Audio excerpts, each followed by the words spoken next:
Oi pessoal, tudo bom? Vamos para a nossa aulinha de hoje, conteúdo Critérios de classificação para os animais. Esse conteúdo está inserido no módulo C7 da apostila. Número 1, primeiro critério para a caracterização dos animais, número de folhetos embrionários, ou seja, o número de camadas de células embrionárias que se definem durante o desenvolvimento dos animais. Então, existem duas possibilidades. Possibilidade 1, animais diblásticos ou diploblásticos. Quer dizer 2, a mesma coisa que diplo, ou diplo, quer dizer 2. Blasto, ao pé da letra, pessoal, quer dizer broto. Broto no sentido simbólico, no sentido de células embrionárias, células relacionadas com o desenvolvimento do animal. Então, esses animais formam durante a embriogênese 2 folhetos de células, 2 camadas de células. A mais externa chama-se ectoderma ou ectoblasto. Derma significa pele e blasto, como já dissemos, significa broto. Então, a camada de células embrionárias mais externa constitui o ectoderma, ou ectoblasto. E a camada mais interna representa o endoderma, quer dizer, a pelezinha de dentro, a pelezinha mais interna, o endoblasto. Então, só tem esses 2 folhetos, ó. Tá bom? Quais são os representantes com esse perfil? Poríferos, também chamados espongiários, e os selenterados, também chamados quinidários. Poríferos, por um motivo óbvio, a epiderme desses bichos é perfurada por orifícios que permitem a entrada de água, de nutrientes, né? Espongiários, porque esses poros da superfície se comunicam com a cavidade central do corpo desses bichos através de uma densa rede de canais, o que dá a eles a consistência, a textura de uma esponja. Há inclusive animais desse grupo que são usados como esponjas de banho. Selenterados. Cele significa cavidade. Entero significa intestino. Os poríferos, vocês brevemente vão ver, não têm sistema digestório. A digestão dos poríferos ela é intracelular. Efetivamente, o primeiro grupo zoológico a apresentar cavidade intestinal é o grupo representado por águas vivas, por corais, anêmonas do mar, né? Então, por isso, o nome do grupo é selenterados. Quinido. Quinido quer dizer o que queima. Urticante, o que queima. Então, animais que queimam é a tradução literal da palavra quinidários. Então, esses animais apresentam células que produzem um ácido fortíssimo que pode provocar queimaduras graves, né, em outros animais. Aqui nós temos um corte esquemático mostrando o perfil de um animal diblástico. Ó, o vermelhinho aqui indicando o ectoderma e o verdinho indicando o endoderma. Beleza? Então, só esses 2 folhetos. Então, caracteriza o animal como diblástico. Segundo grupo, os animais triblásticos ou triploblásticos. Então, isso aqui apresenta 3 folhetos embrionários.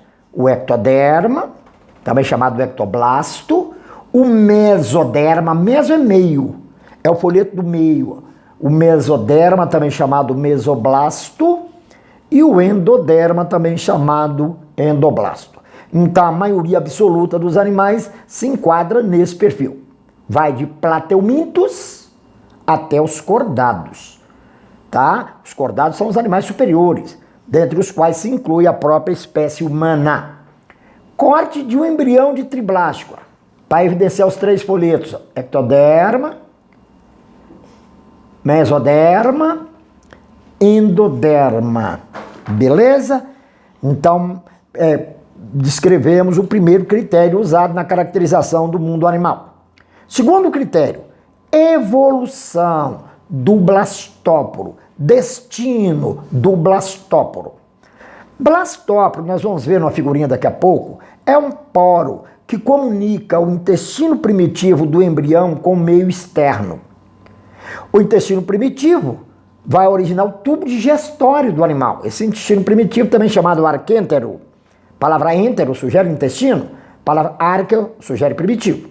Então o blastóporo é o poro que comunica o arquêntero com o meio externo. Então, existem animais em que esse blastóporo origina a boca. E ela surgirá mais cedo que o ânus. Tá ok? Então esses animais serão caracterizados como protostômios. Proto quer dizer em primeiro lugar, estoma quer dizer boca. Então boca primeiro. A boca surge mais cedo, porque ela é que deriva do blastóporo. O ânus vai surgir no outro polo, a partir de uma invaginação do ectoderma, chamada de proctoderm. Então o ânus demora a surgir, né? Ele surge mais tardiamente que a boca. Então aqui nós enquadramos os nemateumintos, também chamados de asqueumintos.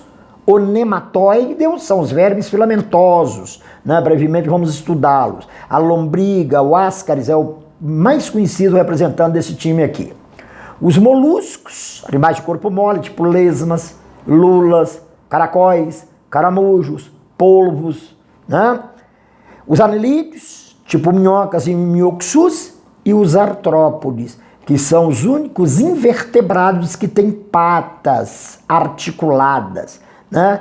Aqui nós incluímos os insetos em geral, os crustáceos, tipo camarões, lagostas, caranguejos, siris, né? Os aracnídeos, tipo aranhas e escorpiões, quer dizer, um grupo extremamente diversificado, famoso grupo dos artrópodes. Segundo grupo, obedecendo a esse critério, os animais deuterostômios. A palavra estômago eu já disse, significa boca. Deutero quer dizer depois, quer dizer a boca surgindo mais tarde que o ânus. Porque o blastóporo, nesse caso, ele origina o ânus. Então a boca surge no outro polo do embrião, a partir de uma invaginação ectodérmica chamada estomoderm. Estoma é boca. Então aquela invaginação do ectoderma que origina a boca nos animais deuterostômios, a gente chama de estomoderm. É o que se verifica nos equinodermos, animais de pele espinhosa. Equino quer dizer espinho, derma é pele. Ouriço do mar, estrela do mar, lírio do mar, dentre outros. E os cordados, que são os animais que têm notocorda na fase de embrião. Inclui a própria espécie humana aqui nesse time. São os animais mais complexos que existem. Beleza? Vamos para o terceiro critério. Cavidades especiais do corpo. Primeira cavidade, celoma. A palavra cele quer dizer cavidade. Soma é corpo. Então, o celoma é uma cavidade especial que se delineia na fase de embrião. É uma cavidade corporal totalmente revestida por mesoderma. Então, é claro que só pode apresentar celoma o animal triblástico, porque o celoma é todo revestido pelo mesoderma. Animal de blástico não tem celoma, obviamente que não tem. Tá ok? Há dois tipos de celomas quanto à sua origem durante a embriogenia, durante o desenvolvimento embrionário do bicho. O esquizoceloma, também chamado celoma esquizocélico. A palavra esquizo no grego significa divisão, fragmentação, tá bom? Então, nesse caso, o celoma resulta de uma divisão do mesoderma. Nós vamos mostrar para vocês daqui a pouco num desenho. Então o mesoderma se fende, ele se delamina, ele se divide em duas lâminas. E o espaço entre essas duas lâminas de mesoderma a gente chama de esquizoceloma. Então o celoma se forma assim em moluscos, em anelídeos e em artrópodes. Então moluscos, anelídeos e artrópodes apresentam celoma enterocélico. Aliás, esquizocélico, desculpem. O enteroceloma, também chamado celoma enterocélico, resulta de evaginações dorsolaterais do arquêntero. Evaginar quer dizer expandir. Dorso é o lombo, látero é o lado. Daqui a pouco vocês vão observar no desenho. Então a parede do arquêntero, ela apresenta prolongamentos, evaginações, né? E assim surge esse tal enteroceloma. É o que acontece nos equinodermos e nos cordados. Equinodermos e cordados, ao que tudo indica, tiveram o mesmo ancestral evolutivo. Uma das evidências é essa. É a origem do celoma, é a formação do celoma do mesmo modo. A outra evidência é a deuterostomia, é o blastóporo originar anos, igual vocês viram no item anterior da aula. Pseudoceloma, pseudo é falso. Então, falso celoma é uma cavidade corporal situada entre o mesoderma e o endoderma. Os pseudocelomatos são os nematóideos, são os nemateumintos, também chamados modernamente de nematóideos. Tá ok? Então, são pseudocelomatos. Notaram a diferença? O celoma verdadeiro é todo ele revestido de mesoderma. O falso celoma fica entre o mesoderma e o endoderma. Observação. Os plateumintos, tipo planárias, solitárias, Schistosoma mansoni, são animais triblásticos acelomados. Vamos observar algumas figurinhas aqui. Ó. Olha esses cortes transversais de animais aqui. Ó. Olha o tubo digestório, olha o folheto mais externo, olha o folheto médio, olha o folheto mais interno. Ectoderma, mesoderma e endoderma. Notar que não tem espaço nenhum aqui? A única cavidade é o tubo digestório. Então, é um animal triblástico acelomado. Por exemplo, planária. Olha o pseudoceloma. O de fora aqui é o ectoderma, o verdinho é o mesoderma, tá ok? E o vermelhinho é o endoderma. Olha o espaço claro aqui entre o verde e o vermelhinho. Olha o pseudoceloma, a setinha apontando aqui, o pseudoceloma, é o espaço claro aqui, ó. Agora olha o verdadeiro celoma, meus jovens. Olha o verdadeiro celoma, olha o clarinho aqui, ó, tanto desse lado quanto do outro. O verde simboliza o quê? Meso. Ó. Olha o meso aqui do lado de fora, olha o meso aqui do lado de dentro. Então o verdadeiro celoma é totalmente revestido por mesoderma. Beleza? Olha essa figura aqui, ó, um corte de um embrião na fase chamada gástrula, que é a fase em que surge essa cavidade aqui, igual um sino, gente. Imagine um sino. Imagine um sino. A cavidade central do sino é o arquêntero. A parte externa do sino simbólico é o ectoderma e a parte de dentro é o endoderma. Então, ectoderma aqui fora, endoderma, arquêntero. Olha o blastóporo aqui, meus jovens, ó. É a boca do sino. Ó. Nos animais protostômios, isso aqui origina boca. Nos animais deuterostômios, isso aqui se transforma no ânus. Transforma no ânus. Maravilha? Muito bem. Vamos ver o esquizoceloma. Está aqui o ectoderma em azul, o endoderma em vermelho. Aqui do teto, aqui o arquêntero, a cavidade intestinal primitiva. Do teto do arquêntero deslocam duas células, desgarram duas células, ó, que vão proliferar mitodicamente. Ó. Olha as setinhas indicando aqui, ó, cresce para cá, tá vendo? Olha as células proliferando aqui para formar o mesoderma. O mesoderma está se formando. Olha as setinhas mostrando. Né? Vamos para a próxima figura que vocês vão ver que isso vai contornar todo o endoderma aqui depois. Ó. Aqui, tá vendo? Olha esse azul aqui, ó, indicando o mesoderma. E eu tentei mostrar aqui essa célula se dividindo nesse sentido aqui. Ó. Olha o tracinho vermelho aqui. Ó. Então, essa única camada de células vira duas. Ó. Vamos para a próxima figura? Olha aqui o azul. Olha aqui o azul. Então você tem um folheto mais externo, um folheto mais interno do mesoderma. Tá claro? Então todo o azul aqui é mesoderma. Todo o azul aqui é mesoderma. Tá vendo aqui? Folheto mais externo, folheto mais interno do mesoderma. E a cavidade entre as duas lâminas de mesoderma é o esquizoceloma. Entendeu por que chama esquizo? Porque esse mesoderma se fragmentou, ele se delaminou, se transformou em duas lâminas de células, gerando assim o espaço entre essas duas lâminas de mesoderma, que é o esquizoceloma.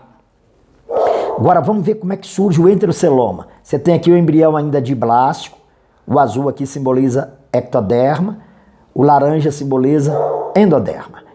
Olha aqui as duas evaginações, que é o arquêntero. Olha as duas evaginações aqui, dorso-laterais, dorso, ventre. Lado direito, lado esquerdo.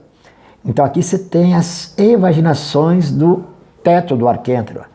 Então isso vai crescendo, essas vesículas vão se expandindo, até que surge no final do processo de formação do celoma, esse espaço claro aqui, ó, tanto de um lado quanto do outro. Tá vendo que as duas lâminas verdes estão indicando lâminas de mesoderma? E aqui o enteroceloma, o espaço clarinho aqui, ó, é o enteroceloma. Beleza? É o que acontece em equinodermos e artrópodos. Em equinodermos e cordados, melhor dizendo. Próximo item, pessoal. Simetria corporal. Simetria corporal. Há dois padrões de simetria. Letra A, simetria bilateral. Bi quer dizer dois.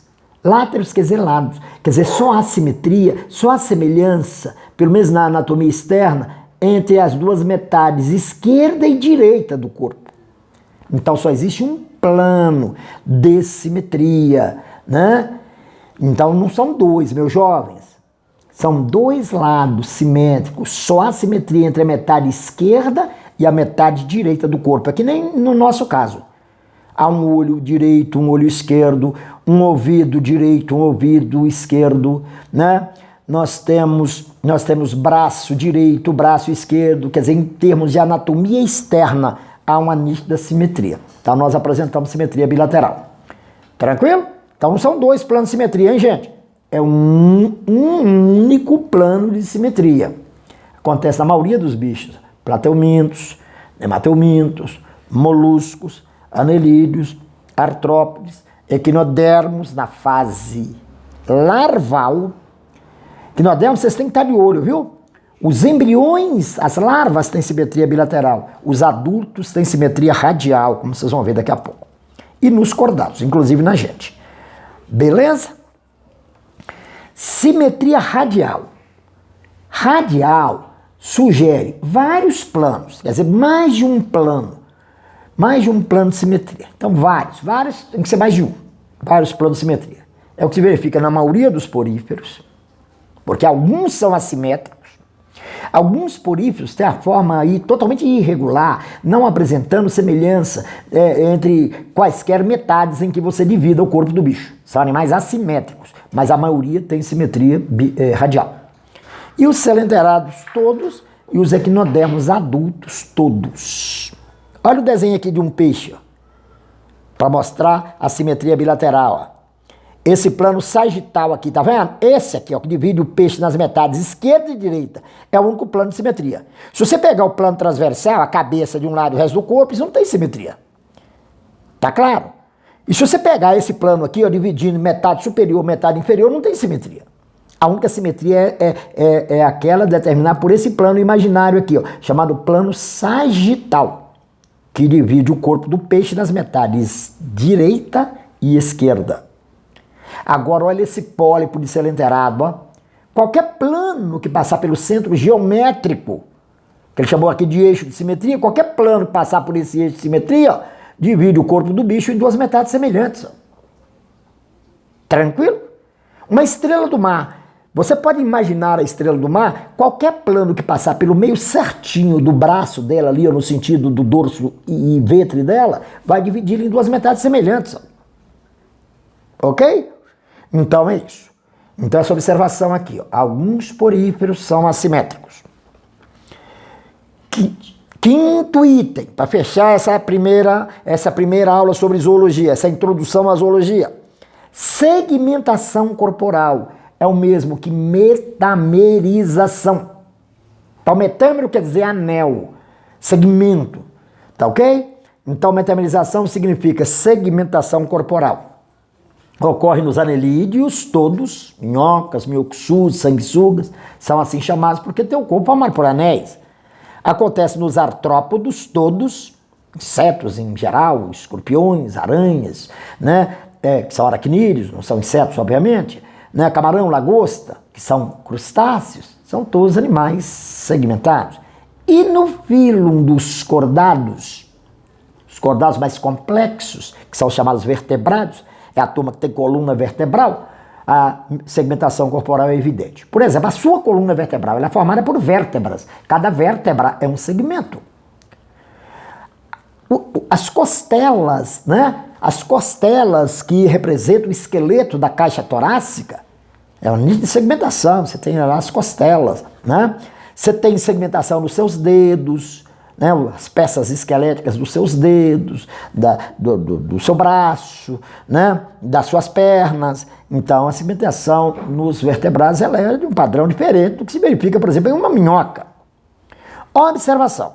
Os plateumintos da classe cestoda, vocês vão ver futuramente, existem três classes de plateumintos. A classe cestoda, representada pelas tênias, pelas solitárias e similares, são animais metamerizados. Já a maioria dos plateumintos não. Então nós fechamos assim a nossa aulinha de hoje. Um abraço, até a próxima.